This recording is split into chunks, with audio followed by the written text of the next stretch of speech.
দেশে কত লিডার মরে গেল, কত লোক 50 বছর কাজ করে গেল, তার কবর বছরে একদিন ধুয়ে মুছেও সাফ করার জন্য যায় না। আর 1-1.5 বছর একটা লোক ইসলামের পক্ষে কথা বলল, ছোট্ট একটা 32 বছরের বাচ্চা ছেলে, সেই ছেলেকে 2 বছর আগে ঠিকমতো কেউ চিনত না, কিন্তু তার ডেডিকেশন, তার আল্লাহর জন্য নিবেদন, খুলুসিয়াত ওই ব্যক্তিকে এমনভাবে করেছে রাত দিন 24 ঘন্টা জানাজায় আসতে পারে নাই, কিন্তু তার কবরে দোয়া করার জন্য সিরিয়াল পড়ে আছে। হাদির কথা ভুলে গেছেন আপনারা? 22 দিন হয়ে গেল আজকে তার মৃত্যু। আজ পর্যন্ত আমাদের প্রশাসন ঠিক করে বলতে পারলো না যে ঘটনাটা কি। এমন অথর্ব এক প্রশাসন নিয়ে আমরা এই দেশে এখন অবস্থান করতেছি। কেন দাবি করতে হবে প্রত্যেক দিন যে তার বিচার করতে হবে?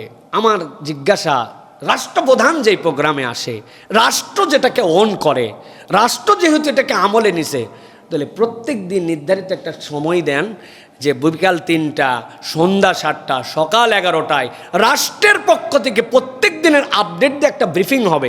তাহলেই তো জনগণ বুঝতে পারে যে আলহামদুলিল্লাহ বিচার হচ্ছে। আপনারা মনে করতেছেন আবাল লোকজন, বেকুব লোকজন মিশামিশি নিজেকে জাগায় রাখার জন্য এরা বোধহয় বিচারের দাবি করতেছে। আপনারা যা ভাবতেছেন তা নয়। আপনার কাছে যে বলতে পারে না, কিন্তু মানুষের দিলের কথা শুনলে বুঝতেন প্রত্যেকটা মানুষ আপনাদের সকল কাজ নিয়ে ছি ছি করে, ঘৃণা জানায়, বলতে পারে না, ঠিক না? কেননা আজকে 22 দিন হলো আপনারা ব্রিফ দিতে পারেন নাই। কোথার থেকে কে বলে পালায় গেছে, আবার কোথার থেকে বলে পুশ করে দিবে, আবার কোথার থেকে বলে অমুকে মারার নির্দেশ দিছে, তুমুকে মানাইছে, এআই দিয়ে ভিডিও বানায় সেটাকে প্রচার করেন। আপনাদের অনেক কিছু থাকে যেইগুলো পোস্ট থেকে নামায় দেন, যেইগুলো বন্ধ করে দেন, আইডি থেকে ডিলিট করে দেন, আর এই সকল ফেক ভিডিও আপনারা সেটাকে বাজারে রাখেন। মানুষের সন্দেহ তখনই বাড়ে যে আসলে কি বিচার করতে চান, নাকি হাদিকে মানুষের অন্তর থেকে ভুলাই দেওয়ার পায় তারা করতেছেন। আমরাও বলে দিতে চাই, আপনি আপনার কৌশলে ভুলাতে পারেন, বিচার নাও হতে পারে, আল্লাহ তো বিচার করবেনই। তবে এটা জেনে রাখবেন, এই হাদিকে আল্লাহ কবুল করেছেন, আগামী 100 বছর এই প্রজন্ম হাদির কথা মনে রাখবে ইনশাআল্লাহ। ইনশাআল্লাহ এত সহজ না এটা ভুলাই দেওয়া। যেই লোক দিলে ঢুকছে আপনি ভুলাবেন কেমনে? আমার আল্লাহ পছন্দ করে। জিব্রাইলকে ডাক দে, বলছে জিব্রাইল আমি পছন্দ করছি। জিব্রাইল বলে সব ফেরেশতাকে বলছে আল্লাহ পছন্দ করছে, তোমরাও করো। এরপরে মানুষের অন্তরের মধ্যে প্রভাব ঢুকায় দেওয়া হয়। যার অন্তরের মধ্যে কেউ ঢুকে যায়, তারে বাহির দিয়ে আপনি কি করবেন? কি করবেন আপনি? এই জন্য আমরা বলতে চাই, প্রশাসন যদি স্টেপ নিত যে আজকে পর্যন্ত এইটা আপডেট, এই পর্যন্ত আমরা করেছি, মানুষ তাহলে বুঝতো। কিন্তু আপনারা এমন সকল কাজের মধ্যে প্যাঁচ লাগায় ফেলছেন, মনে হচ্ছে এটা কোনো আইটেমই না। যাদের রক্তের উপরে দাঁড়ায়া, যাদের আত্মত্যাগের উপরে দাঁড়ায়া, যাদের কথার উপরে দাঁড়ায়া আজকে আপনারা বসে আছেন, আপনাদের লজ্জা হওয়া উচিত যে আপনারা এইটুকু অন্তত করতে পারেন নাই যে 22 দিন 22 জন দায়িত্বশীল এসে ব্রিফিং করছেন যে আমাদের আপডেট এই পর্যন্ত, জানি কিছু কাজ হচ্ছে, কি হচ্ছে সেটা জানান না কেন, ঠিক না? যে হাদি চত্বর, যেটা ওই হাদি চত্বরে এসে আপনাদের প্রত্যেকদিন প্রেস ব্রিফিং করা উচিত ছিল, তাহলে মানুষ বুঝতো যে আপনাদের এটা প্রায়োরিটি কোনটা। প্রায়োরিটি আপনাকে বুঝতে হবে। প্রায়োরিটি না বুঝলে মানুষের থুতু নিয়ে যেতে হবে। যারা আপনাদেরকে মাথায় তুলছিল তারা আপনাদেরকে পায়ের নিচে নামায় ফেলছে ইতিমধ্যে, ঠিক না? তো আমরা দায়িত্বহীন কোনটা বলতে চাই, হাদিকে মুছে দেওয়া যাবে না ইনশাআল্লাহ। বিচার হলেও মুছা যাবে না, বিচার না হলেও মুছা যাবে না, কিন্তু বিচার করে আপনি হকের পক্ষে আসেন কিনা এটা আপনাকে প্রমাণ করতে হবে। যে একজন ইমানদার কেবলমাত্র মুমিন হয়ে থাকবে না, বরং সে চেষ্টা করবে আমি কিভাবে সাহসী একজন মুমিন হতে পারি, আল্লাহর জন্য নিবেদিত হতে পারি, এর জন্য তার প্রচেষ্টা থাকবে। আজকের জুমা পূর্ব সংক্ষিপ্ত আলোচনার বিষয়বস্তু সাহসী মুমিন আল্লাহর জন্য নিজেকে নিবেদিত করার 7টি আমল এবং দিক নির্দেশনা। যেই 7 আমলে একজন মুমিন আল্লাহর জন্য নিজেকে নিবেদিত করতে পারে, আর যখন আল্লাহর জন্য নিবেদিত করতে পারে আল্লাহ ওই মুমিনকে সাহসী হিসাবে কবুল করে নেন। সুবহানাল্লাহ। তাহলে এই 7টা দিক নির্দেশনা আমরা শুনব, নিজের জীবনে আমল করার জন্য চেষ্টা করব, নিজেরা জানলে অন্যকে সেটি জানানোর জন্য চেষ্টা করব ইনশাআল্লাহ। প্রিয় ভাইয়েরা, আমাদের জীবনে আমরা আল্লাহ রাব্বুল আলামিনের কাছে নিজেদেরকে যদি সাহসী হিসাবে উপস্থাপন করতে চাই, আল্লাহ রাব্বুল আলামিনের কাছে নিজেকে যদি নিবেদিত করতে চাই, তাহলে 1 নম্বর যেটি সেটি হচ্ছে আল্লাহ রাব্বুল আলামিনের জন্য আমাদেরকে আল্লাহর জন্য একটা ইখলাসওয়ালা অন্তর নিয়ে চলাফেরা করতে হবে। যেই ইখলাস এমনভাবে নিজের মধ্যে ইনস্টল করতে হবে যেই পাওয়ারে আল্লাহ রাব্বুল আলামিন ওই মুমিনের ভিতরে অটোমেটিক একটা শক্তি দান করবেন। সুবহানাল্লাহ। সেটা কি আমাদের একটা ইখলাস লাগবে। এই ইখলাস হচ্ছে এমন একটা বিশ্বাসের নাম, কেউ না জানলেও জানেন আল্লাহ, কেউ না শুনলেও শোনেন আল্লাহ, কেউ না দেখলেও দেখেন আল্লাহ। এই বোধ এবং এই চেতনার ইখলাস হচ্ছে আল্লাহ রাব্বুল আলামিনের পক্ষ থেকে সাহসী মুমিন হওয়ার প্রথম পাথেয়। সুবহানাল্লাহ। আল্লাহ রাব্বুল আলামিন বলছেন, দুনিয়ার মানুষ তোমরা বিশ্বাস করো এবং এইটার প্রতি ঈমান রেখে নিজেদেরকে গড়ে নেওয়ার জন্য চেষ্টা করো। আল্লাহ বলছেন এর 1 নম্বর পাঠ হবে ওয়া আসিররু কওলাকুম আও ইজহারু বিহি ইন্নাহু আলিমুম বিযাতিস সুদূর। তুমি প্রকাশ্যেই বলো আর গোপনেই বলো, তুমি আওয়াজ করে বলো আর তুমি বোবা হয়ে যাওয়ার কারণে নীরবে নীরবে বলো। তোমার বলাটা যেমনই হোক না কেন তোমার বিশ্বাসের মধ্যে থাকতে হবে আমি যা কিছু প্রকাশ্যে আর গোপনে বলি সব কিছু জানেন যিনি তিনি কে। আল্লাহ রাব্বুল আলামিন এই জন্য বলছেন দুনিয়ার মানুষ জেনে রাখো, আলা ইয়ালামু মান খালাকা ওয়া হুয়াল লাতীফুল খবীর। আল্লাহ বলছেন যিনি তোমাকে সৃষ্টি করেছেন তুমি কি মনে করো তিনি জানেন না? বরং আল্লাহ বলছেন জেনে রাখো তিনি কেবল জানেনই না, তিনি সূক্ষ্মাতি সূক্ষ্ম বিষয়ে জ্ঞান রাখেন। মানুষ তার শরীরের বিষয়ে যদি ভাবে, এমন সূক্ষ্ম বিষয় আল্লাহ তার শরীরের মধ্যে দান করেছেন। যেই মানুষ আমি দাঁড়ায় আছে 3.5 হাত আমার হাতের মাপে, আমি দেখতে মাত্র 60 কেজি ওজন, আমি দেখতে এত ছোট্ট একটা অবয়ব নিয়ে দাঁড়ায় আছি, কিন্তু আল্লাহ এত পরিমাণ কোষ আমাদেরকে দিয়েছেন।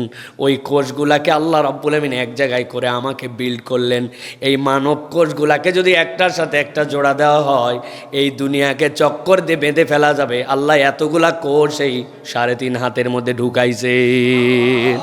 আল্লাহ বলছেন যিনি তোমাকে সৃষ্টি করলেন তুমি তার ব্যাপারে কি মনে করো? আল্লাহ বলছেন আমি রব্বুল আমিন নিজেই বলতেছি ওয়া হুয়াল লাতীফুল খবীর, তিনি সূক্ষ্মদর্শী সর্বজ্ঞ। বান্দা যখন নিজের মধ্যে এটা ঢুকায় ফেলতে পারবে সে নিজে অনুভব করবে আমাকে কেউ একজন দেখেন, আমার সব বিষয়ে কেউ একজন খবরদারি করেন। বান্দা যখন ওই রবের কাছে নিজেকে নিবেদন করবে সে মনে করবে আমি দুর্বল হয়ে নিবেদন করছি না, তার এই আত্মসমর্পণ তাকে শক্তিশালী বানায় দিবে।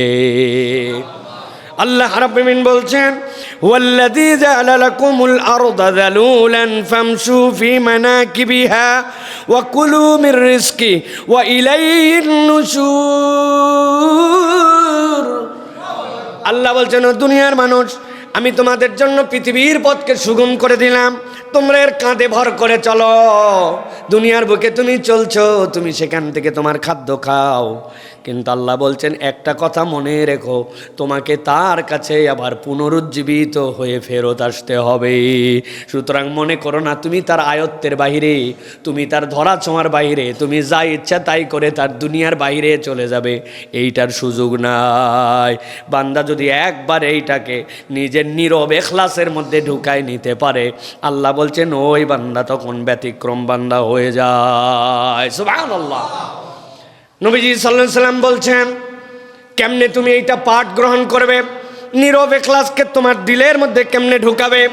সালাফদের থেকে প্রমাণ আছে তারা এমন এমন কাজ করতেন দুনিয়ার কেউ জানতো না, আল্লাহকে খুশি করার জন্য করতেন।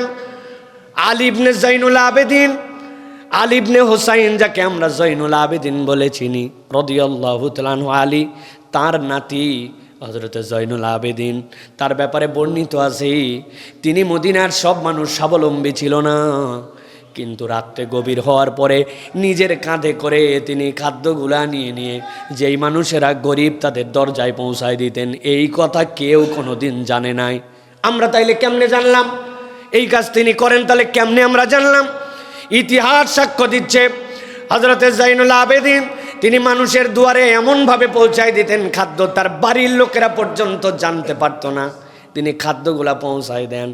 যেদিন জৈনুল আবেদিনের ইন্তেকাল হয়ে গেল, জানাজা হয়ে গেল, ওই দিন মানুষজন দেখলো আমাদের বাড়ির সামনে তো খাবার পৌঁছায় না, 7 দিন তো আর খাবার আসে না।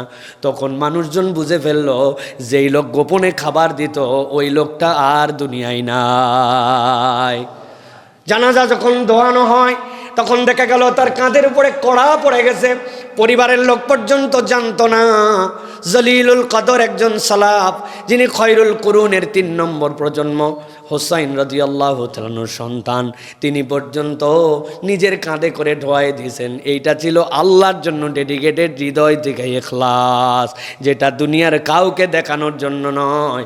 দেখেন একজন যিনি তার জন্য নিবেদিত হয়ে কাজ, এরকম কাজ যদি কেউ করে আল্লাহ তাকে কবুল করে নেন। নবীজি সাল্লাল্লাহু আলাইহি সাল্লাম বলছেন, ইন্নাল্লাহা লা ইয়ানজুরু ইলা সুওয়ারিকুম ওয়ালা ইলা আজসাদিকুম ওয়ালাকিন ইয়ানজুরু ইলা কুলুবিকুম ওয়া আমালিকুম। আল্লাহ রাব্বুল আলামিন তোমার শরীর দেখেন না কিরকম স্বাবলম্বী, কত শক্তিশালী, দেখতে কেমন, চাপদারি না হালকাদারি, সাদা না কালো, আল্লাহ এগুলো একটাও দেখেন না। আল্লাহ দেখেন বান্দার দিল আর বান্দার অন্তর। আল্লাহর জন্য দিল নিয়ে অন্তর নিয়ে কে এসেছিল, আল্লাহ ওইটাকেই কবুল করে নেন। সুবহানাল্লাহ। 1 কোটি টাকা আছে, দেয় না। আরেকজনের কাছে 2 টাকা আছে, 1 টাকা দিছে। আল্লাহ বলতেছেন, আল্লাহ অন্তর দেখেন, যে অন্তর নিয়ে আল্লাহর জন্য কে করছিল, দিল থেকে কে করছিল, আল্লাহ ওই অন্তরকে কবুল করে নেন। এই জন্য ইমানদারের সবচেয়ে বড় পাওয়ার আল্লাহর জন্য নীরব ইখলাসের মালিক হওয়া, যেই ইখলাসে কাউকে চিনি না, যা করি আল্লাহর জন্য করি। সুবহানাল্লাহ ওয়া বিহামদিহি। এটা বলা সহজ, ভর ভর করে ওয়াজ করে দেওয়া খুবই সহজ, কিন্তু এই আমলের প্র্যাকটিসে যাওয়া বিরাট কঠিন। নবী করিম সাল্লাল্লাহু আলাইহি ওয়াসাল্লামের একজন সাহাবী ছিলেন, যিনি মসজিদে নববী ঝাড় দিয়ে দিতেন। নবী করিম সাল্লাল্লাহু আলাইহি ওয়াসাল্লাম একদিন রাত্রে বাড়িতে আসার পরে ঢুকে গেছেন। নবীজির নির্দেশ ছিল, কেউ ইন্তেকাল করলে দ্রুত সময়ের মধ্যে তাকে দাফন কাফন করো। ওই সাহাবী যিনি মসজিদে নববী ঝাড় দিতেন, ইন্তেকাল করে গেলেন। রাসূলুল্লাহ সাল্লাল্লাহু আলাইহি ওয়াসাল্লামের কাছে ফজরের পর খবর আসছে। নবীজি বললেন, কই সে সাহাবী? বলে, ইয়া রাসূলুল্লাহ, আমরা তার দাফন কাফন করে ফেলছি। নবীজি আক্ষেপ করে বললেন, তোমরা আমাকে জানাওনি কেন? এই মানুষ আল্লাহর জন্য মসজিদ ঝাড়ু দেয়, আল্লাহ রসুল তাকে এত প্রায়োরিটি দিয়েছেন, আল্লাহর নবী তার কবরের সামনে দাঁড়ায় আবার জানাজা আদায় করছেন। কি ইখলাস! ছোট্ট কাজ করে না।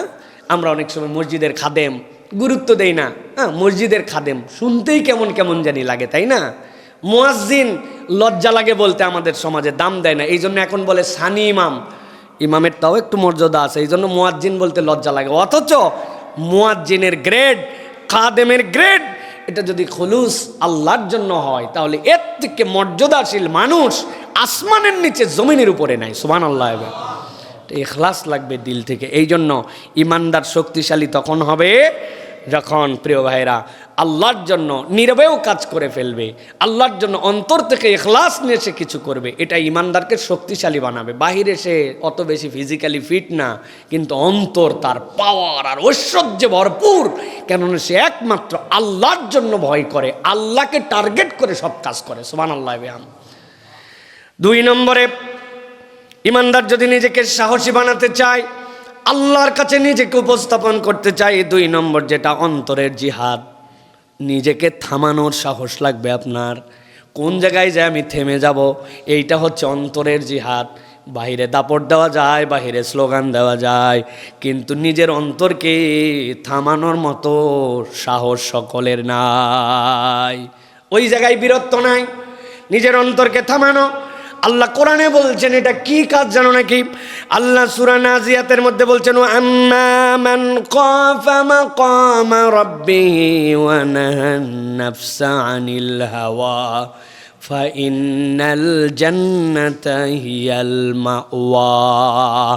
আল্লাহ পুরো কোরআনে এত সংক্ষিপ্তভাবে জান্নাতের গ্যারেন্টি আর কোথাও দেন নাই। আল্লাহ বলছেন, যেই ব্যক্তি খারাপ থেকে কু থেকে নিজের নফসকে হেফাজত করবে। আল্লাহ বলছেন একবার আল্লাহকে ভয় করে আল্লাহর সামনে দাঁড়াতে হবে, এই ভয় করে যে তার নফসকে থামায় দিল, আল্লাহ বলছেন তার জায়গার কোথাও নয়, তার জায়গা হচ্ছে একমাত্র জান্নাত। ইন্নাল জান্নাতা হিয়াল মাওয়া, যেই অন্তর আল্লাহকে ভয় করে থামায় দেয়, আমার মন যা চাই আমি তাই করি না, হিসাব মিলাই নেই, আমি আল্লাহর জন্য থামাই দিয়েছি নিজেকে। আমার মন তো টানে যে আমি যদি একটুখানি গানটা শুনতে পারতাম, সবাই শুনলে আমার কি সমস্যা, আমার চোখ তো টানে যে আমার হাতে যথেষ্ট এক্সেস আছে, আমি যদি চোখ দিয়ে একটু দেখে ফেলি এন্টারটেনমেন্ট তো হবে। আরে কেউ দেখতেছে না, সিনেমা হলে যাওয়া লাগে না, মোবাইলে এখন আমার সিনেমা আছে, মোবাইলে নাটক আছে, পুরা নাটক দেখে নেই, একটুখানি ক্লিপস দেখে নেই, 5 মিনিটের একটা হাইলাইটস। নিজের মনের সাথে জিহাদ করছে না। এখানে এমন নারী আছে, এমন বিষয় আছে যেটার সাথে ইসলাম নাই, আমি এইটা চোখে দেখি না, আমি এইটা কানে শুনি না, আমি এইটা করি না, কেননা আল্লাহর সামনে একদিন দাঁড়াতে হবে, সবগুলার হিসাব আল্লাহর সামনে দিতে হবে। আল্লাহ বলছেন এই যে ভয় করে আল্লাহর সামনে দাঁড়ানোর জন্য নিজের নফসকে নিয়ন্ত্রণ করেছে, আল্লাহ বলছেন এই নফসের আর যাওয়ার কোনো জায়গা নাই, আমি আল্লাহ বললাম সে ডাইরেক্ট জান্নাতে যাবে। এই জন্য অন্তরের জিহাদ এটা আমাকে খুব সাবধানতার সাথে অবলম্বন করতে হবে। আমি বহু জায়গায় বলেছি, 2টা জিনিস আমাদের ঠান্ডা মাথায় একটু নিয়ন্ত্রণের চেষ্টা করতে হবে। আমাদের জীবনে ইনপুট ডিভাইস আছে, প্রসেসিং আছে, আবার আউটপুট আছে। মানব জীবনের সবচেয়ে ইম্প্যাক্টফুল ইনপুট ডিভাইসের নাম হচ্ছে চোখ আর কান। আপনি মোবাইলের মধ্যে নাম্বার লিখতেছেন 017... এরপরে আপনি সবুজ বাটনে চাপ দিলেন, এই যে আপনি যা লিখলেন এটা ইনপুট দিলেন, সবুজ বাটনে আপনি চাপ দিলেন, এটাও ইনপুট দিলেন, এবার প্রসেসিং হলো, এই নাম্বারটা নেটওয়ার্কে পাঠালো, নেটওয়ার্ক থেকে প্রসেসিং হয়ে সেই জায়গায় আবার কল গেল, সেইটা আবার প্রসেস হলো, আপনার মোবাইলে আবার আসলো, আসার পরে সিগন্যাল যখন হয়ে গেল আপনি লাউড স্পিকার দিলেন, আপনি কথা এখন শুনতেছেন, ইনপুট দেওয়ার পর প্রসেসিং, এরপরে আপনার একটা আউটপুট। কম্পিউটারের ক্ষেত্রেও তাই, আপনি কিবোর্ডে লিখতেছেন, এটা আপনার জন্য ইনপুট, আপনি একটা পেন ড্রাইভ দিয়ে ঢুকাই দিয়েছেন কোনো একটা তথ্য, এটা আপনার জন্য ইনপুট, এরপরে ভিতরে প্রসেস হয়েছে, আপনি 2+2 আপনি এখানে চাপ দিয়েছেন কেবল, কিন্তু প্রসেসর দেওয়ার পরে আপনাকে আউটপুট আপনার মনিটরের মধ্যে আসতেছে, আপনার প্রিন্টার দিয়ে বের হচ্ছে, এগুলো হচ্ছে আপনার জন্য আউটপুট। এতগুলো এই জন্য বুঝালাম, এইগুলার যেরকম প্রসেসর থাকে, ইনপুট থাকে, আউটপুট থাকে, মানব জীবনের যতগুলো ইনপুট তার মধ্যে গুরুত্বপূর্ণ হচ্ছে চোখ আর কান। বান্দা যা কিছু দেখে প্রসেসরকে গরম করে ঠান্ডা করে চোখ আর কান। যখন বান্দা এই চোখ আর কানের উপরে হেফাজত করবার নিয়ন্ত্রণ করতে শুরু করবে, আল্লাহ তার প্রসেসরটাকে এত ঠান্ডা বানায় দিবেন, যত ঠান্ডা তত শক্তিশালী সেইটা। আল্লাহ এই জন্য বলছেন তুমি তোমার চোখ আর তোমার কান এইগুলা তোমার আত্মার নিয়ন্ত্রণে, আত্মার বিপক্ষে জিহাদ করে তুমি যদি ঠেকায় দিতে পারো, তুমি এমন শক্তিশালী মুমিন হবে যার প্রভাবটা দুনিয়ায় তুমি দেখতে পাবে। আপনিও দেখেন, আমিও দেখি, অন্ধ হাফেজ দেখছেন ভাই, দেখছেন, আইরে মুখস্থ ক্ষমতা, যা শুনে তাই মুখস্থ হয়ে যায়, আছে না? অবাক তথ্য, হাতের মধ্যে টাকা নেয়, টাকা কেমনে চিনে না, কিন্তু বলে দিতে পারে। গায়ের সাথে আমার ইতিহাস আমার মনে আছে, আমি অন্ধদের সমাবর্তনে গেছি এক মাদ্রাসার মধ্যে, যাওয়ার পরে সেখানে প্রচুর অন্ধ, এই যে বাড্ডাতে আমাদের এখানে মাদ্রাসা আছে, যাওয়ার পরে এশার নামাজের সময় এক ছেলের সাথে আমার গায়ের মধ্যে গায়ে গুতা লাগছে, দেখার সাথে সাথে বলছে আপনি কে? আসসালামু আলাইকুম রহমতুল্লাহ। আমি চিন্তা করলাম কত ছেলের মধ্যে ঘোরাফেরা করতেছে, একজন কেউ জিজ্ঞাসা করলো না আপনি কে? আসসালামু আলাইকুম, এমনি এমনি চলে। ওস্তাদকে বললাম ওস্তাদ বুঝলাম না তো, আমার সাথে ধাক্কা লাগা মাত্র কেমনে কি? বলে ওর শরীরের মধ্যে আল্লাহ এমন সেন্সর দিয়ে রাখছে হুজুর, ওর যত ছাত্র ভাই যত সহপাঠী সকলের গায়ের সেন্সরও চিনে, আপনার সাথে ধাক্কা লাগা মাত্র বুঝতে পারছে আপনি নতুন লোক, এই জন্য জিজ্ঞাসা করছে আপনি কে। কোত্থেকে পাইলো এটা? ইনপুট যেটা চোখ দিয়ে যায়, কান দিয়ে যায়, ওইটা বিশুদ্ধভাবে যায়, চোখের গুণা তার নাই। এই জন্য 2 নম্বরে, কোনো মানুষ যদি নিজেকে শক্তিশালী মুমিন বানাতে চায়, অন্তরের জিহাদ, নিজেকে থামানোর সাহস থাকা লাগবে। আমার চোখের গুনাহ, আমার কানের গুনাহ যদি কমে যায়, আমি 70% একজন ভালো মানুষ হয়ে যাব। কান দিয়ে শুনি নাই খারাপ কিছু, মুখ দিয়ে বলবো কি আমি? কার জন্য হুদায় গীবত করব? আমি তো শুনি না এটা, আমি দেখি না এটা। তখন জিহ্বাও আপনার নিয়ন্ত্রণে চলে আসবে, তখন 90% প্রায় ক্লিয়ার। বাকি আত্মজৈবিক যে চাহিদা, যৌন চাহিদা, এটা নিয়ন্ত্রণ, আপনি 100% মুসলমান। আমাদের যত সালাফরা ছিলেন, আমাদের যত সাহাবাই কেরাম ছিলেন, তাবেঈ ছিলেন, তাদের যোগ্যতাই ছিল এই 4টা জায়গায়: চোখ, কান, জিহ্বা, লজ্জাস্থান। 4টা হেফাজত করছেন। তাদের ব্যাপারে বলছে, এটা কি মানুষ না পাথর? তাদেরকে জেলের মধ্যে ঢুকায়া এইরকম উর্বশী রমণী পাঠাইছি, তাকায়ও না। নিয়ন্ত্রণটা কোথায়? এই 4টার নিয়ন্ত্রণে অন্তর এমন শক্তিশালী হয়েছে, ওই অন্তর তার কথাই চলে, আর আল্লাহ তাকে সহযোগিতা করে। অতএব সেখানে শয়তানের ক্রিয়াশীল হওয়ার সুযোগ। সুতরাং এটা আমাদেরকে মনে রাখতে হবে প্রিয় ভাইয়েরা। এই জন্য তিরমিজির হাদিসের মধ্যে আসছে, আল মুজাহিদু মান জাহাদা নাফসাহু ফি তাআতিল্লাহ। মুজাহিদ তো সে যে আল্লাহর নির্দেশ মানার জন্য নিজের অন্তরের সাথে জিহাদ করে। আমার মন যা চাইলো তাই করলাম, এইরকম মুসলমান কখনো সাহসী মুসলমান না। সে একটা কাপুরুষ বীর মুসলমান। আমার মনকে যদি ইলা বানাই, তবে আমার আল্লাহ কেমনে ইলা হলো? হ্যাঁ, গানও শোনে, কোরআনও শোনে, নাটকও দেখে, ওয়াজও দেখে, পর্দায়ও চলে, বেপর্দায়ও চলে। বিয়ের সময় বেপর্দা যায়, জানাজার বাড়িতে গেলে তখন পর্দা করে যায়। মানে 2 দিকেই আছে। এটা সাহসী মুসলিম না, এটা মুনাফিক চরিত্রের মুসলমান। ইমানদার চরিত্রের মুমিন, তার মধ্যে একটা স্বকীয়তা থাকবে, বীরত্ব থাকবে। লোকে কি বলবে? বয়স এখনো হয় নাই, এই জন্য এখনো মুখে দাড়ি ওঠে নাই। ওনার বয়স 35 পার হয়ে গেছে। আল্লাহ দাড়ি দিয়েছিল 16 বছরে, ওনার 35এও দাড়ি হয় নাই, এখন উনি মহিলার চরিত্রে আছে। এটা কি ভালো মুসলমান নাকি? অন্তরের সাথে তার জিহাদই নাই, তার কোনো পরীক্ষা নেই। কয় আমার দাড়ি সাদা হয়ে গেছে, বয়স কম, এই বয়সে দাড়ি রাখলে মানুষে কি বলবে? আরে মানুষে কি বলবে? ওটা তো মানুষ না। আল্লাযী ইউওয়াসবিসু ফি সুদুরিন নাস, ওটা মানুষ রূপী শয়তান, ঠিক না? যদি মানুষ হতো তাহলে তোমাকে কল্যাণের দিকে ডাকতো। মানুষ না, দেখতে মানুষ, আসলে শয়তান। এই জন্য আপনাকে জিহাদ করতে হবে। এই জিহাদের জন্য এই কথা শুনতে হয়, দ্বীনের দিকে থাকতে হয়। তাহলে আল্লাহ রাব্বুল আলামিন আমার অন্তরে স্পিড দিবেন। এইটা ফাযাক্কির ফাইন্না যিকরা তানফাউল মুমিন। এই জিকিরের দ্বারা আপনার অন্তরের মধ্যে সাহস আল্লাহ রাব্বুল আলামিন ঢুকাই দিবেন। পরিবর্তন এখান থেকে হওয়া শুরু হবে। 3 নম্বরে, অন্তর তো আল্লাহ রাব্বুল আলামিনের জন্য নিবেদিত করলাম। সাহসী মুমিনের 3 নম্বর গুণাগুণ কি হবে? আল্লাহ বলছেন সাহসী মুমিনের 3 নম্বর গুণাগুণ হবে, একা হয়ে যেতে পারে। পুরা পৃথিবী একদিক, সে একা একদিক, কিন্তু সে একা হলেও হকের পক্ষে থাকবে, কখনো হক থেকে বিচ্যুত হবে না। আল্লাহ রাব্বুল আলামিন কুরআনুল কারীমের মধ্যে বলছেন, ইয়া আইয়ুহাল্লাযীনা আমানু কুনু কওয়ামিনা লিল্লাহি শুহাদা বিল কিসত ওয়ালা ইয়াজরিমান্নাকুম শানাআনু কওমিন আলা আল্লা তা'দিলু ই'দিলু হুয়া আকরাবু লিত্তাকওয়া। ঈমানদারের চরিত্রই হবে সে ইনসাফ এবং আদালতের পক্ষে থাকবে। আমার দলের লোক, আমার পরিচিত লোক, আমি একটু ফেভার করলাম, আল্লাহ বলছেন খবরদার, খবরদার, আপনজন, নিকটাত্মীয়, অপরিচিত, দলের লোক, পার্টির লোক, কাছের লোক, চিনি, এইরকম কোনো কিছুতে যেন তোমাদেরকে বিচারের ক্ষেত্রে প্রভাবিত না করে। আল্লাহ ডাক দিয়ে বলতেছেন, এ দিলু, তোমরা আদালত কায়েম করো, ইনসাফ কায়েম করো, জেনে রাখো হুয়া আকরাবুল লিত্তাকওয়া। ইনসাফ কায়েম, এটাই হচ্ছে খোদাভীতি। যার মধ্যে ইনসাফ নাই তার মধ্যে খোদাভীতি নাই। আল্লাহ রাব্বুল আলামিন উদাহরণ দিয়েছেন সাহাবায়ে কেরামের জীবন থেকে। উহুদের যুদ্ধ শেষ হয়ে গেল, 100% মুসলমানরাও বিজয় লাভ করে নাই, 100% কাফের মুশরিকরাও বিজয় লাভ করে নাই।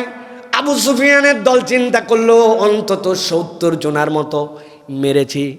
যারা বদরের যুদ্ধে আমাদেরকে মারছিল তার মধ্যে বহুত মানুষজনকে শেষ করে দিয়েছি।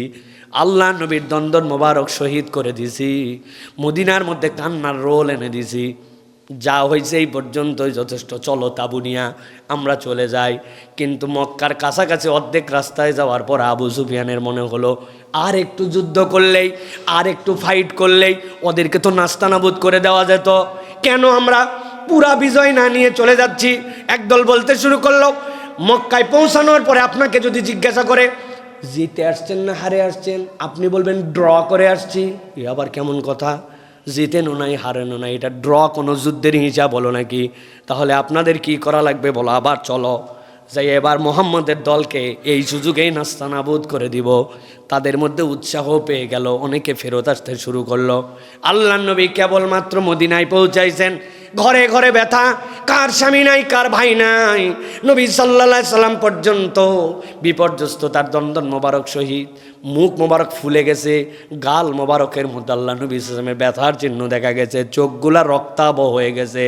আল্লাহ নবী সাল্লাল্লাহু আলাইহি সাল্লাম এই সময় খবর পেলেন, খবর পাওয়ার পরে ডাক দিলেন, ও আমার সাহাবীরা, শুনলাম তারা নাকি আবার ফেরত আসতেছে, মদিনা আক্রমণ করবে। কারা কারা আছো? আল্লাহর জন্য নিজের জীবন উৎসর্গ করতে হবে, ওদেরকে দাবরানি দিব। এবার আমরা বাহিরে যুদ্ধ করব না, দাবরায় মক্কা পর্যন্ত নিয়ে যাব। কারা কারা আসো? এক মুহূর্ত দেরি করে নাই, 24 ঘন্টার ক্লান্তিকে ছেড়ে দিয়ে সাহাবায়ে কেরাম জানবাজ দাঁড়ায় গেছেন। সুবহানাল্লাহ। চলো, আল্লাহ নবী রওনা দিয়ে দিলেন, হামরাউল আসাদ পর্যন্ত চলে আসলেন। হামরাউল আসাদ এক জায়গার নাম। ওই জায়গায় আসার পরে সাহাবায়ে কেরামের উদ্দীপনা, এইটা দেখে মুশরিকদের একজন লোক ছিল যার নাম ছিল মাবাদ। সে যদিও মুসলমান নয়, কিন্তু সাহাবীদের উৎসাহ, আল্লাহ নবীর প্রতি তার একটা ভালোবাসা ছিল। আল্লাহ নবীকে বললে, আমি কিছু মিথ্যা কথা বলতে চাই, সাথে সত্যি সত্যি আপনার সাহাবীদের এই কাজ দেখে আমি অবাক হয়ে গেছি। আল্লাহ নবী বললেন, যুদ্ধের ময়দান হচ্ছে খিদা, তুমি যদি কৌশলে কিছু বলতে চাও তুমি বলতে পারো। আবু সুফিয়ানের বাহিনীর কাছে চলে গেল, সে যাওয়ার আগে আল্লাহ আয়াতে কারিমা নাজিল করেছেন সাহাবীদের প্রশংসায়। আল্লাহ বলছেন, আল্লাযীনা ক্বালা লাহুমুন নাস ইন্নান নাস ক্বাদ জামাউ লাকুম ফাখশাউহুম ফাযাদাহুম ঈমানাও ওয়া ক্বালু হাসবুনাল্লাহু ওয়া নি'মাল ওয়াকিল। তাদের কাছে এসে বললেন, সাবধান হয়ে যাও, একদল লোক রেডি হয়ে গেছে, তোমাদেরকে শেষ করে দিবে। যেই না বলছে লোক রেডি হয়ে গেছে, শেষ হয়ে যাবে, ভয় পাওয়া তো কিসের কথা? আল্লাহ বলতেছেন, কত জামাউলাকুম ফাখশাউহুম, তাদেরকে ভয় করো, একদিন আগেই তোমাদের কি মেসাকার করে দিয়ে গেছে। এই কথা শোনার সাথে সাথে আল্লাহ বলছেন, ফাযাদাহুম ঈমানা, কিসের কি ভয়? তাদের ঈমান সাথে সাথে দ্বিগুণ হয়ে গেছে। আল্লাহ বলছেন, কি জন্য ঈমান দ্বিগুণ হয়েছে? ঈমান দ্বিগুণ হওয়ার কারণ ছিল, তারা একজন হলেও জানে তারা হকের পক্ষে আছে, সত্যের পক্ষে আছে। আল্লাহ সেটার ব্যাখ্যা করতেছেন, ওয়াকালু হাসবুনাল্লাহু ওয়া নি'মাল ওয়াকিল। তারা বলতে শুরু করলো, হাসবুনাল্লাহ, অস্ত্র দিয়ে কি করব, জনসংখ্যা দিয়ে কি করব, অভিভাবক হিসাবে আমার আল্লাহ আমার জন্য যথেষ্ট। আমার বিপক্ষে 1 লক্ষ লোক আছে না 1000 আছে, দেখার সময় নাই, আমি সত্যের পক্ষে আছি, এটাই হচ্ছে আমার ইমানের পাওয়ার। সুবহানাল্লাহ। সাহাবীদের উদ্দীপনায় মাবাদ যায় বলল, মার তো বেশি খাও নাই, কয়জন মারছো? কিন্তু এদের যে স্পিড দেখলাম 24 ঘন্টার মধ্যে, এইবার তোমাদেরকে ওই 70 জনের বদলে একজনেরও বাঁচাবে না, ঘরে ঘরে যাই শেষ করে দিয়ে আসবে, বাঁচতে চাইলে বাড়ির যা। ওরা ভয় পেয়ে গেছে এই কথা শুনে সব চলে গেল। আল্লাহ নবী এরপরে ওই হামরাউল আসাদ থেকে ফেরত চলে আসলেন। আল্লাহ প্রশংসা করেছেন, ইমানদাররা লোক দেখে না, ভয় পায় না, কেননা সে তাওয়াক্কুল করে একমাত্র আল্লাহতে। সুবহানাল্লাহ। এইটা মুখের কথাই হবে না, এইটার জন্য আল্লাহ রাব্বুল আমিন বলছেন, হকের পক্ষে থাকতে হবে, সত্যের পক্ষাবলম্বন আপনাকে করতে হবে, আপনার অন্তরের মধ্যে চেতনা থাকতে হবে, হক যেখানে আমি সেখানে। এই মানসিকতার নাম রাসূলুল্লাহ সাল্লাল্লাহু আলাইহি ওয়াসাল্লাম নিজের হাদিসে মুসনাদ আহমদের মধ্যে বর্ণনা করেছেন। তিনি বলছেন, লা ইয়ামনান্না আহাদুকুম হাইয়াতুন নাস আন ইয়াকুলা বিহাক্কিন ইযা আলিমাহু। কোন ক্ষেত্রে যেন কোনো মানুষকে ভয় করে, কিচ্ছুকে ভয় করে, তুমি যদি সত্য জানো সেটাকে প্রকাশ করে দিতে যেন দ্বিধা করো না, তুমি যেন সত্যের পক্ষে জানান দিয়ে দিবা যে আমি সত্যের পক্ষে, এরপরে যা হয় হবে। এই জন্য প্রিয় ভাইয়েরা, আমাদেরকে নিজেদেরকে সত্যের পক্ষ অবলম্বন করতে হবে। ইমাম আজম আবু হানিফা রহমতুল্লাহ আলাই, তাকে বলছে আপনি রাষ্ট্রের কাজী হয়ে যান, তিনি বলছেন না, এইখানে বসলে আমি জানি শাসকের অনুগত হয়ে রায় দিতে হবে। আমি ইমাম, আমি কখনো এই পদ নিব না। তাকে জুলুম করেছে, জেলের মধ্যে রাখছে, বেত মারছে, চাবুক মারছে, একাই হকের পক্ষে থাকছেন, কিন্তু কখনো সত্যের কাছে মাথা নমনীয় করেন নাই। এটা হচ্ছে ইমানদারের চরিত্র। সুবহানাল্লাহ। এইটা করলে আল্লাহ রাব্বুল আমিন একটা পাওয়ার দিবেন অন্তরের মধ্যে। সুতরাং এটা আমাদেরকে মনে রাখতে হবে প্রিয় ভাইরা। এটা গেল আমাদের জন্য 3 নম্বর। 4 নম্বরে শক্তিশালী মুমিন, সাহসী মুমিন আল্লাহর জন্য কিভাবে নিবেদিত হবে। 4 নম্বরে দোয়াকে আপনার অস্ত্র বানাতে হবে। ইমানদারের সাথে দোয়া এমনভাবে যুক্ত হবে, ইমানদারের দোয়াটা তার জন্য একটা অস্ত্র হবে। এই জন্য বলা হয় আর দোয়া সিলাহুল মুমিন, ইমানদারের অস্ত্রটার নামই হচ্ছে দোয়া। আল্লাহর কাছে বান্দার সম্পর্কটা এমনভাবে হবে, নিজেকে সাহসী বানানোর জন্য দোয়াটা হবে আল্লাহর বান্দার মধ্যে মাধ্যম। সুবহানাল্লাহ। আল্লাহ কুরআনুল কারীম সূরা গাফির 60 নম্বর আয়াতের মধ্যে বলছেন, ওয়াকালা রাব্বুকুম উদউনি আস্তাজিব লাকুম। তোমার রব তোমাদেরকে বলছেন তোমরা আল্লাহকে ডাকো, আল্লাহ তোমার ডাকে সাড়া দিবেন। বান্দা যখন এই বিশ্বাস একবার দিলে নিবে, আমার কথা শোনেন যিনি, আমার প্রয়োজন মিটান যিনি, তিনি আমার রব আল্লাহ। এই দোয়ার বিশ্বাস বান্দার মধ্যে ঢুকে গেলে ওই বান্দাকে আর কেউ দমায় রাখতে পারবে না। সুবহানাল্লাহ। আল্লাহ কুরআনুল কারীমের মধ্যে বলছেন, ওয়া ইযা সালাকা ইবাদি আন্নী فإني قريب أجيب دعوة الداعي إذا دعان فليستجيبوا لي وليؤمنوا بي لعلهم يرشدون।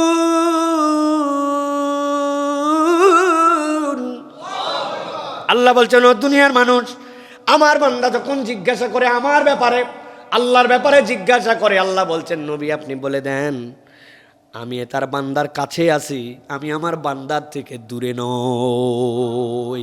আল্লাহর করিব মানে আল্লাহ কিভাবে করিব আল্লাহ জানেন, কিন্তু আল্লাহ বলছেন আমি আমার বান্দার থেকে দূরে নয়। উজিবু দাওয়াতাদ দাঈ ইযা দাআন, এইটার ব্যাখ্যা এত চমৎকার, এত চমৎকার। আল্লাহ বলছেন একটা আমার বান্দা যখন একটা সিঙ্গেল দোয়াও করে, আমার বান্দা সিঙ্গেল একটা আবদারও করে এই দুনিয়ার যে কোনো প্রান্ত থেকে, আল্লাহ বলছেন তার একটা আবদারের জবাব যিনি দেন তিনি হচ্ছেন তার রব, তিনি আল্লাহ।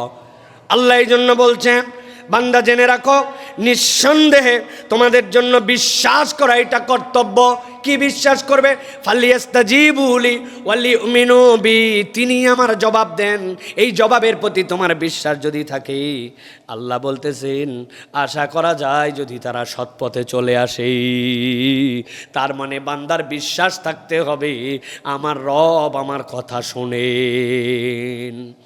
এই বিশ্বাস নিজের দিলের মধ্যে ঢুকায় নেওয়া, এর থেকে বড় পাওয়ার আর কিচ্ছু নাই। এটাই হচ্ছে ইমানদারের সবচেয়ে বড় পাওয়ার। আপনাদের কাছে বহুবার গল্প শুনিয়েছি, লিবিয়াতে যখন যুদ্ধ হচ্ছিল ফ্রান্সের সাথে, সেই সময় মুসলিম বাহিনী সামনাসামনি যুদ্ধে, তাদের যত বড়ই অস্ত্র থাক, সাহসিকতায় বীরত্বে সামনাসামনি মুসলিমদের সামনে দাঁড়াবে এরকম কারো শক্তি নেই। একটা দুর্বল মুসলমানও যুদ্ধের ময়দানে যদি আল্লাহু আকবার বলে দাঁড়ায় যায়, সবল মুসলমান হয়ে যায়। তারা দেখলো সামনে পারা যায় না, এবার উপর থেকে হেলিকপ্টার গানশিপ দিয়ে তাদেরকে হত্যা করবে এই চিন্তা করেছে।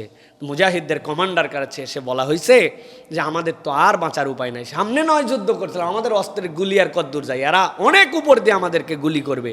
উনার মুজাহিদের কমান্ডার বলছেন কত উপর দিয়ে? বলছে অনেক উপর দিয়ে। আরে বলে কত উপর দিয়ে? কয় আমাদের গুলির রেঞ্জ ওই পর্যন্ত যায় না। বলে আমি জিজ্ঞাসা করছি এটা কি এত উপর যে আল্লাহর আরশে আজিমের উপর দিয়ে না নিচ দিয়ে? ওরা বলছে কি বলেন না বলেন, আল্লাহর আরশে আজিমের উপর দিয়ে আবার কেমনে যায়? উনি তখন উত্তর দিছেন, যেই রব আরশে আজিমে আর তার গোলাম দুনিয়াতে, যেই রবের আরশে আজিমের উপর দিয়ে যাওয়া যায় না, তারা তার নিচ দিয়ে যদি চলে, তাহলে আরশে আজিমের রবকে যদি পরাজিত করা না যায়, তার প্রকৃত গোলামকেও পরাজিত করা সম্ভব নয়। এর নাম ঈমান। এই ঈমান কোত্থেকে আসে? আল্লাহর সাথে বান্দার কানেকশন দিয়ে আসে, দোয়া দিয়ে আসে, চাওয়া দিয়ে আসে, চাওয়ার মতো চাওয়া দিয়ে আসে, ভক্কর চক্কর চাওয়া না। সালাম ফেরানোর পরে কালে হাত তুলে এই চাওয়া, এই থার্ড ক্লাস মার্কা চাওয়া, যে চাওয়ার সাথে কোনো মিল নাই, কিচ্ছু নাই, আল্লাহর সাথে শ্রদ্ধা নাই, ভালোবাসা নাই, আকুতি নাই, নিবেদন নাই, কিচ্ছু নাই, এই ভণ্ডামি চাওয়া। মাইন্ড করেন না প্রিয় ভাইয়েরা, এটা চাওয়া হয় না প্রকৃতার্থে। এই জন্য আমাদেরকে আল্লাহর সাথে সম্পর্ক বাড়াতে হবে। নবীজি বলছেন আর দোয়া হুয়াল ইবাদাহ, জেনে রাখো দোয়াটাই ইবাদত। সুবহানাল্লাহ বলবেন না? না, এই একটা দিক দিয়ে আমাদের পার পাওয়ার একটা কায়দা আছে, তাছাড়া পার পাওয়ার কোনো কায়দা নাই। আমি আমার গোপন গবেষণা, গোপন বলতেছি এই জন্য মানে চিন্তা ভাবনা করে দেখছি, এই একটা দিক দিয়া পার পাইতে পারি আমরা। কিভাবে? নামাজ 2 রাকাত পড়ছি, আল্লাহ কবুল করা লাগবে, এইসা পড়া পড়ছি, আমার নাই, আপনাদের আছে কিনা জানি না। রোজা কত ভুল, সালাত, সিয়াম, হজ, কোনোটা পারফেক্ট হয়েছে কেউ বলতে পারবে না, কারণ হক আদায় করে এগুলো হয় না। একটা ইবাদত আল্লাহর কাছে বলতে পারবো আল্লাহ কবুল হয়েছে। কেমনে? আল্লাহ আমি দোয়া করছিলাম, আল্লাহ আমার বাচ্চা কাচ্চার শরীর ভালো করে দাও, আল্লাহ আমার একটু টাকা পয়সা দিয়ে দাও, আল্লাহ তুমি আমার দুনিয়া আখিরাতে ইজ্জত বাড়ায় দাও। দোয়াগুলা কার জন্য করছি? আমার জন্য, আমার প্রয়োজনে। আল্লাহ কবুল করতে পারেন, পরে দিতে পারেন, এর বদলে অনেক ভালো কিছু দিতে পারেন, কিন্তু ওইটা তো দোয়ার সেকেন্ড পার্ট। আপনি যে আল্লাহ বলছিলেন যে তুমি ইবাদত করো, আর দোয়া হুয়াল ইবাদা, দোয়া স্বয়ং ইবাদত, তা আমি তো দোয়াটা অন্তত আল্লাহর কাছে ভালো করে করছি, অতএব এইটাও তো ইন্ডিভিজুয়াল একটা ইবাদত, পরেরটা কামনা, কিন্তু দোয়া ইবাদত। আল্লাহ এইটা তো আমি করছি, এটার মধ্যে আবার ফাঁক যোগ কোথায়? আমি চাইছি তো আপনার কাছে, তাহলে এই ইবাদতের ওসিলায়ও আল্লাহ কবুল ইবাদত হিসাবে লেখে বান্দাকে মাফ করে দিতে পারেন। বুঝছেন আপনি খেলাটা কোন জায়গায়? আল্লাহ কি নিয়ামত দিয়ে রাখছে এই জায়গাতে, সুবহানাল্লাহ। এই জন্য প্রিয় ভাইরা আল্লাহর কাছে চাইতে হবে। এটা গেল 4 নম্বর। 5 নম্বরে গুনাহ না করে ক্ষতি সহ্য করার সক্ষমতা অর্জন করা। আমি গুনাহ করব না, কিন্তু ক্ষতি হয়ে যেতে পারে আমার, তাহলে আমি ক্ষতি হয়ে যেতে পারে তাও আমি গুনার সাথে নাই, এক আলাদা শক্তি অর্জন করা। এটা সকলের দ্বারা সম্ভব হয় না। ও এটা বলছে জন্যই তো আমি এটা বলছি, ওই আমার মারছিল জন্যই তো আমি মারছি, ও করছে জন্য আমি করতে বাধ্য হয়েছি। আল্লাহ বলছেন হক আর বাতিলের পার্থক্যটা হবে এখানে, ওটা যদি গুনাহ হয় তাহলে তোমার ক্ষতি সহ্য করেও তুমি গুনার মধ্যে যাও না। আল্লাহ রাব্বুল আলামিন বলছেন ওমান ইয়াত্তাকিল্লাহা ইয়াজআল লাহু মাখরাজা, আল্লাহকে ভয় করেছো, ঠান্ডা মাথায় তুমি নিজের ক্ষতিও সহ্য করে নিছো। আল্লাহ বলছেন টেনশন করো না, ইয়াজআল লাহু মাখরাজা, আমি আল্লাহ চ্যালেঞ্জ দিলাম, তোকে বের করার একটা রাস্তা আমি দিয়ে দিব। ওয়ারযুকুহু মিন গায়রি লা ইয়াহতাসিব, তুই চিন্তা করতে পারবি না, তুই মনে করছিস ক্ষতি হয়ে যাচ্ছে, কিন্তু এমন জায়গার থেকে রিজিক দিব গুনে গুনে শেষ করতে পারবি না। আল্লাহ রাব্বুল আলামিন নবীজি সাল্লাল্লাহু আলাইহি সাল্লামকে দিয়ে এই জন্য জানাচ্ছেন, আপনি জানাই দেন ওমান ইয়াত্তাকিল্লাহ ওমান ইয়াতাওয়াক্কাল আলাল্লাহ ফাহুয়া হাসবুহু ইন্নাল্লাহা বালিগু আমরিহি ক্বাদ জাআলাল্লাহু লিকুল্লি শাইইন কদরা। আল্লাহ বলছেন দুনিয়ার মানুষ জেনে রাখো, নবী আপনি জানাই দিয়ে রাখেন, যে ব্যক্তি আল্লাহর উপর ভরসা করে তিনি তার জন্য যথেষ্ট হয়ে যান, আল্লাহ তার কাজ পূর্ণ করবেন। এইটা আল্লাহ চ্যালেঞ্জ দিয়ে দিলেন। আল্লাহ সব কিছুর জন্য একটা পরিমাণ স্থির করে রেখেছেন, আল্লাহর পরিমাণকে অতিক্রম করতে পারে না। আল্লাহর পরিমাণ অতিক্রম করতে পারে, এগুলোর প্রমাণ তো আমাদের চোখের সামনে কিছু কিছু হয়ে গেছে না ভাই? চোখের সামনে আমাদের প্রমাণ হয়ে গেছে এইগুলা। আল্লাহ সব কিছুর জন্য একটা পরিমাণ নির্ধারণ করে রাখেন, আল্লাহর উপর ভরসা করলে। গুনাহ থেকে এই ক্ষতি সহ্য করে নিজের সাহস অর্জন, এটা আমাদের জন্য 5 নম্বর। নিজেকে সাহসী বানানোর জন্য গুনাহর সাথে আমি জড়িত হব না, আল্লাহকে ভয় করব, আমি সেই দিকে থাকবো, এই বলিষ্ঠতা আপনার লাগবে। এরপরে 6 নম্বরে আপনি যদি নিজেকে শক্তিশালী করতে চান, অপ্রশংসিত আমল কেউ ভালো বলবে এই জন্য নয়, কেবলমাত্র আল্লাহর জন্য আপনাকে কিছু কাজ করতে হবে। লোকে বলবে এই জন্য নয়, অপ্রশংসিত, কেউ প্রশংসা করে না, যেই কাজের কোনো মিডিয়া কভারেজ নাই, বড় প্রচার নাই, কিন্তু আপনি এরকম একটা কাজ করছেন, এটা আপনাকে শক্তিশালী করে তুলবে। খবর নিছেন অমুক একজন বিবাহ উপযুক্ত কন্যা আছে, বেচারি যেভাবে আয়োজন করতে হয় পারছেন না, আপনি কষ্টমষ্ট করে অ্যারেঞ্জ করে এর কাছে তার কাছে বলে তার জন্য একটা ব্যবস্থা করে দিছেন। কেউ একজন ক্ষুদ্র একটা কয়েকটা টাকা দিলে একটু স্বাবলম্বী হতে পারে, একটা ঋণে আটকায় গেছে, তার কাছে 5,000, আপনার কাছে এটা কোনো ব্যাপার না, কিন্তু ওই 5,000 তার কাছে 5,000 কোটি টাকার সমান। আপনি তার জন্য একটুখানি করছেন, এটা কি করবে আপনাকে? কেউ প্রশংসা করে না, কিন্তু এরকম আমলগুলো আমার অন্তরকে শক্তিশালী করে আল্লাহর সাথে কানেক্ট বানায় দিবে। অতএব শক্তিশালী মুমিনের গুণ হবে প্রশংসার দিকে না তাকায়া কল্যাণকর কাজের সাথে নিজেকে জড়িত রাখা। আল্লাহ রাব্বুল আলামিন কোরআনুল কারীমের মধ্যে এটার ব্যাপারে দিক নির্দেশনা দিয়েছেন। সূরা বাকারা 195 আয়াতে 195 নম্বর আয়াতের মধ্যে আসছে, আল্লাহ বলছেন ওয়ানফিকু ফি সাবিলিল্লাহি ওয়ালা তুলকু বিআইদিকুম ইলাত তাহলুকা ওয়াহসিনু ইন্নাল্লাহা ইউহিব্বুল মুহসিনিন। আল্লাহ বলছেন আল্লাহর জন্য ব্যয় করো, আল্লাহর জন্য খরচ করো, নিজেকে খবরদার ধ্বংসের দিকে ঠেলে দিও না। কি সমন্বয় একবার বোঝেন, আল্লাহর জন্য খরচ করো, নিজেকে ধ্বংসের দিকে ঠেলে দিও না। তার মানে আমার সম্পদ যদি আমি কেবল গচ্ছিত করে রাখি, কেবল আমি আটকায় রাখি, আমার মনে করে রাখি, আমি মনে করছি আমার সম্পদ আমার সংরক্ষণ, কিন্তু সেইটা আমার ধ্বংসের কারণ হতে পারে। আল্লাহর জন্য খরচ নিজেকে ধ্বংস থেকে বাঁচায়। সুবহানাল্লাহ। আল্লাহ রাব্বুল আলামিন এরপরে বলছেন ওয়া আহসিনু, আর তোমরা মানুষের প্রতি অনুগ্রহ করো, ভালোবাসা দেখাও। ইন্নাল্লাহা ইউহিব্বুল মুহসিনিন, যারা মানুষের প্রতি ভালোবাসা দেখায় আমার রব তাদেরকে ভালোবাসেন। সুবহানাল্লাহ। আল্লাহর ভালোবাসা পেতে হলে মানুষের প্রতি ভালোবাসা দেখাতে হবে প্রিয় ভাইরা। এই জন্য আল্লাহ কোরআনুল কারীম সূরা আনামের মধ্যে এটা ডিটেলস ব্যাখ্যা আল্লাহ করেছেন। আল্লাহ বলছেন কত গুণ তোমার পাওয়ার বাড়বে জানো নাকি? আল্লাহ বলছেন মান জাআ বিল হাসানাতি ফালাহু আশরু আমসালিহা। আল্লাহ বলছেন কেউ যদি একটা সৎ কাজ করে, একটা ইহসান করে, আল্লাহ বলছেন আমি রব নিম্নে তার জন্য 10 গুণ বাড়ায়া দিব। আল্লাহ এরপরে বলছেন ওয়ামান জাআ বিস-সাইয়্যাতি ফালা ইউজজা ইল্লা মিসলাহা ওয়া হুম লা ইউজলামুন। আর আল্লাহ দয়া করছেন তুমি যদি কোনো অন্যায় করে ফেলো, এইটা আল্লাহ বহুগুণ নয়, যা করছো ওইটুকুই সীমাবদ্ধ রাখবেন। সুবহানাল্লাহ। আল্লাহ বলছেন তোমাদের প্রতি জুলুম করা হবে না, অন্যায় করেছো, অপরাধ করেছো, এটা একটাই, আর সওয়াব ওইটা বহুগুণ। নিয়ত করছি এবার রোজায় যে সিনেমাটা আসবে ইনশাআল্লাহ এই ছবিটা আমরা পরিবার নিয়ে দেখব। নাউজুবিল্লাহ বলেন। কথার কথা, কেউ একজন নিয়ত করছে এইটা, কিন্তু বেচারি টিকিট পায় নাই, আইরে মন খারাপ, টিকিট না পাওয়ার জন্য সিনেমা দেখতে পারে নাই পরিবার নিয়ে, অথবা অসুস্থ এই জন্য দেখে নাই, অথবা আল্লাহ তার হেদায়েত দিছে, চিন্তা করছে নাই সিনেমাটা দেখবো না।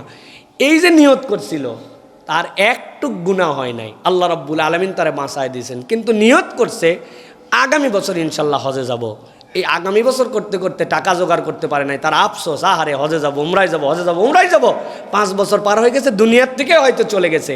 ওর যে নিয়ত, এই নিয়তের কারণে আল্লাহ 10 গুণ এই নিয়তের সওয়াব আল্লাহ তার আমল নামায় লিখে দিয়েছে। আল্লাহ চাইলে কিয়ামতের দিন যায় দেখবে যে সামর্থ্য হয় নাই, কিন্তু নিয়ত করছিল, আল্লাহ হজের সওয়াবও তার আমল নামায় লিখে রেখে দিয়েছেন। আল্লাহ বলছেন এইটা কি? এইটা হচ্ছে তোমাদের জন্য অপ্রশংসিত। মানুষ কি বলবে এই জন্য নয়, কিন্তু আল্লাহর জন্য আমি একটু ভালো কাজ করি, এইটা আপনার অন্তরকে সাহসী মুমিন বানায় ফেলবে, অন্তরের মধ্যে একটা বলিষ্ঠতা, একটা পাওয়ার দিয়ে দিবে। আল্লাহ আমাদেরকে করার তৌফিক দান করেন। প্রিয় ভাইরা, হাদিসের মধ্যে এই জন্য আসছে তুবা লিল গুরাবা, অচেনা গুনার ভিড়ে দিন পালনকারী লোকদের জন্য আল্লাহ নবী বলছেন শুভ সংবাদ, তুবা লিল গুরাবা। চিনে না কেউ, দেখতে লুকে খারাপ, পোশাক আশাকে অত ভালো না, অত পোষপাস নাই, কিন্তু এরা নেক আমলকারী মানুষ। আল্লাহ বলছেন এই সকল অপরিচিত মানুষদের জন্য শুভ সংবাদ। মানুষ জানে না, কিন্তু তলে তলে উনি কামাই করে ফেলতেছে। এরকম লোক আছে না ভাই? বহু লোক আছে এরকম, গোপনে ভালো কাজ করতে থাকে তার অব্যাহতভাবে। আল্লাহ আমাদেরকে সেই কাজ করার, সেই দলে অন্তর্ভুক্ত হওয়ার তৌফিক দান করেন। সর্বশেষ 7 নম্বরে ইমানদার শক্তি অর্জন করে অভিনবভাবে। কিভাবে? সালাফরা বলতেছেন মৃত্যুর প্রস্তুতি হচ্ছে ইমানদারের সাহসের চূড়া। সে মৃত্যুর প্রস্তুতি নিছে, এইটা তাকে সাহসী বানায় দিছে। আল্লাহ রাব্বুল আলামিন কোরআনুল কারীমের মধ্যে বলছেন সূরা লোকমান 185 নম্বর আয়াতের মধ্যে আল্লাহ বলছেন কুল্লু নাফসিন যায়িকাতুল মাউতি ওয়া ইন্নামা তুওয়াফাউনা উজুরাকুম ইয়াওমাল কিয়ামাহ ফামান যুহজিহা আনিন নারি ওয়া উদখিলাল জান্নাতা ফাকাদ ফাজ ওয়া মাল হায়াতুদ দুনিয়া ইল্লা মাতাউল গুরুর। আল্লাহ বলছেন প্রাণ আছে যার, মৃত্যুর স্বাদ তাকে আস্বাদন করতে হবে। তো আমি রব্বুল আলামিন আমি জেনে জানায় রাখলাম তোমাদের জন্য, দুনিয়ায় তুমি সফল, তুমি সাহসী। মানুষজন বলে 6 ফিট 5 ইঞ্চি লম্বা, বাপরে ফিগার। 5টা ছেলে তার ছিল, সকলেই সরকারি অফিসার। আগে মানুষের বাড়িতে কাজ করতো, এখন নিজেই দোকানদার। জমি জমা এখন ছিল না, এখন জমি জমাওয়ালা। তাকে বলে মানুষ দুনিয়ায় সফল, দুনিয়ায় সফল হয়ে gese, দুনিয়ায় সার্থক হয়ে গেছে। আল্লাহ বলছেন এইগুলা চূড়ান্ত সফলতা বা বিফলতার মানদণ্ড নয়। আল্লাহ কোরআনে বলছেন ওয়ামান যুহজিহান ফামান যুহজিয়ানিন নার ওয়া উদখিলাল জান্নাহ। হাসরের ময়দানে যখন তোমাকে বলে দেওয়া হবে, জাহান্নাম থেকে নিষ্কৃতি দেওয়া হলো, জান্নাতের দিকে তুমি চলে যাও, এই সার্টিফিকেট যে পাবে আল্লাহ বলছেন ফাকাদ ফাজ। ওই দিন সেই ব্যক্তি কেবল বলতে পারবে আমি চূড়ান্ত সফল। আল্লাহ এরপরে বলছেন ওয়ামাল হায়াতুদ দুনিয়া ইল্লা মাতাউল গুরুর।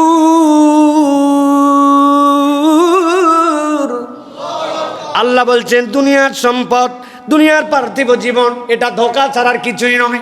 তাহলে ইমানদার বুঝে ফেলছে দুনিয়ার জীবন আমার জন্য ধোঁকা, নানান ফাঁদে ফেলে আমাকে ফাঁসায় ফেলতে চায়। সালাতের সময় দোকানদারি বেড়ে যায়, হ্যাঁ, ইনভেস্ট করার জন্য লোভ দেখায়। আরে সামাজিক কারণে, এখন অর্থনৈতিক কারণে একটু সুদে টাকা নেওয়া লাগে, তাছাড়া হয় না, এখন লোভ দেখায়। কিন্তু তো বুঝছে দুনিয়ার জীবন তো আল্লাহ বলছেন ধোঁকা। তাইলে আমার তো পরকালে আল্লাহর সামনে দাঁড়াতে হবে, ওই দিনের মুক্তি আমার টার্গেট।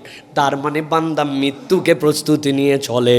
যেই বান্দা একবার মৃত্যুর প্রস্তুতি নিয়ে চলে, দুনিয়ার ধোঁকার তাকে গাফেল করতে পারে না। দেখতেছি মৃত্যুর প্রস্তুতি নেয়, কিন্তু আসলে সে তখন বীর পুরুষ হয়, ঠিক কিনা? মুজাহিদদের সামনে বাকিরা টিকতে পারেনি কেন? দুনিয়ায় তারা দেখতো বেঁচে থাকলে যুদ্ধলব্ধ সম্পদ পাবো, বাকি জীবনটা আয়েশে চালাবো, লোকে বলবে বীর উত্তম, লোকে বলবে বিরাট বড় খেতাবওয়ালা গাজী। আর ইমানদার চিন্তা করে ওরে আল্লাহ, মরা তো লাগবেই, শহীদি মৃত্যু পাইলে বিচার আসার নাই, তাহলে আমার এখন তাড়াতাড়ি কেমনে মৃত্যু হয় সেই টার্গেটে আমি সামনে যাচ্ছি। এই জন্য মুজাহিদদের সামনে বাকিরা টিকতে পারে নাই। আমরা মৃত্যুকে আলিঙ্গন করি আর তারা মৃত্যু থেকে বাঁচে, ঠিক কিনা? এই জন্য মৃত্যুর প্রস্তুতি নিয়ে চলা সাহসের চূড়া। ইমানদার মৃত্যুর প্রস্তুতি নিয়ে চলে, আমি রেডি আছি আল্লাহ, আমি তোমার জন্য রেডি আছি। এই কথা বলা 1 কোটিতে একজনের জন্য কঠিন, ঠিক কিনা? আর সাহাবায়ে কেরাম প্রত্যেকে এটা বলতে পারতেন, রেডি, আমরা রেডি, আল্লাহর জন্য আমরা রেডি। সুবহানাল্লাহ। অতএব প্রিয় ভাইরা, 7টা পয়েন্ট আবার একটু রিভাইজ করে দেই। একটা হচ্ছে নীরব ইখলাস, কেউ না জানলেও আল্লাহ জানেন, এই বিশ্বাসটা আমাদের মধ্যে অর্জন করতে হবে। 2 নম্বর অন্তরের জিহাদ, নিজেকে থামানোর সাহস। 3 নম্বরে একা হলেও হকের পক্ষে থাকা। 4 নম্বরে দোয়াকে অস্ত্র বানানো। 5 নম্বরে গুনাহ না করে ক্ষতি সহ্য করার অভ্যাস। 6 নম্বরে অপ্রশংসিত আমল, ভালোবাসা, কেউ ভালো বলবে এই জন্য নয়, আল্লাহর জন্য করা। এরপরে যেটা বলেছি আপনাদের জন্য 7 নম্বরে মৃত্যুর প্রস্তুতি, সাহসের চূড়া। সুতরাং একজন সাহসী মুমিন যে সকল পরিকল্পনায় আল্লাহর সামনে নিজেকে নিবেদন করে সাহসী হতে পারে, এই 7টা বিষয় আল্লাহ যেন আমাদেরকে দান করেন। আমরা যেন কেবল না শুনি, আমরা যেন এটা আমল করার জন্য চেষ্টা করি। আল্লাহ যেন আমাদের সকলকে সেই যোগ্যতা, সেই স্পৃহা, সেই মনের তামান্নাকে আল্লাহর জন্য নিবেদিত হওয়ার তৌফিক দান করেন।